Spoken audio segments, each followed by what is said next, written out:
Det her det er en regnfuld dag, må man sige, men det er også spændende, for vi er taget helt til Portugal for at se på noget helt vildt, og jeg mener, det er spændende. Det her det er et nyt bilmærke, der kommer til Danmark. De kommer ikke bare med den her model, med 2 andre, men vi starter altså med den her nye Zeekr 7X, som er et bilmærke fra Kina, som er på vej til Danmark her til sommer. 7X er deres næste flagskibsmodel med den programmet.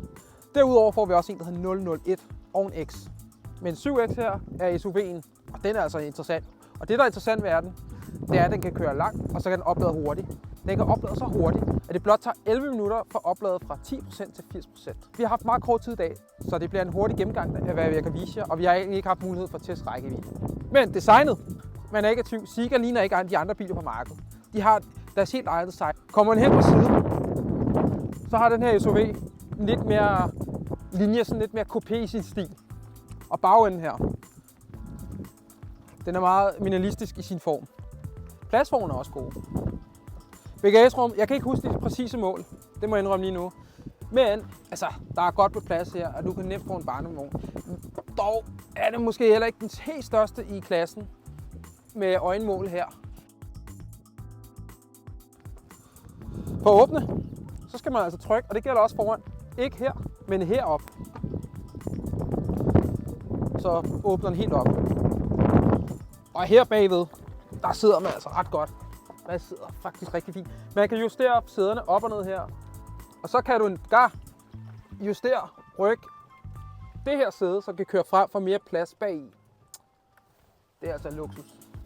Op foran. Og vi trykker her.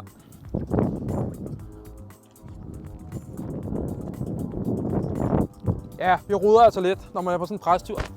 Op foran har vi det her dejlige flotte skærm, og du har rigtig fedt ret at holde om. Det er rigtig læder, og det føles rigtig dejligt og sportsligt, og har en god fornemmelse. Forholdsvis kvaliteten i kabinen generelt er så dejlig.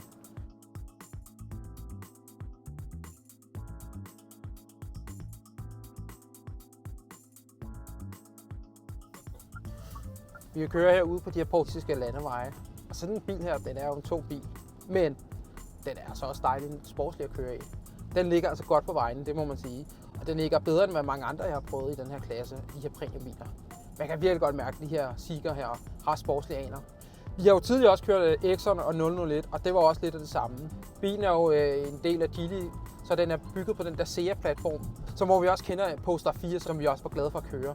Men den her, den føles altså bare lidt mere raffineret end Polestar 4, vil jeg sige. Det gælder kabinen, det gælder at køre dynamikken. Så er den altså også luft under vogn. Det kan man altså mærke. Vi var tidligere lige kørt uden en offroad-kørsel med den. Og ja, det er jo begrænset, hvad den kan, men man kan altså godt mærke, at den kan lidt. Og den er, men generelt kan man mest mærke, hvor god undervognen egentlig er på sådan en her. Rækkevidden er opgivet til 550 cirka.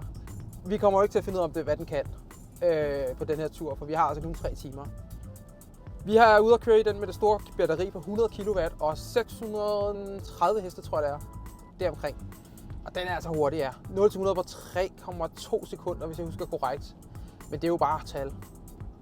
Det, der er som mest interessant, er det, jeg nævnte i starten.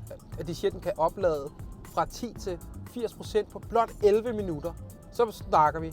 Men vi kommer heller ikke til at finde ud af, om det kan det her på den her tur.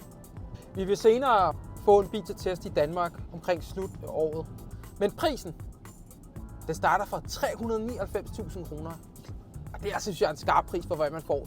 Nu vel, det her det er den helt store model med den store motor, og den koster altså lidt mere.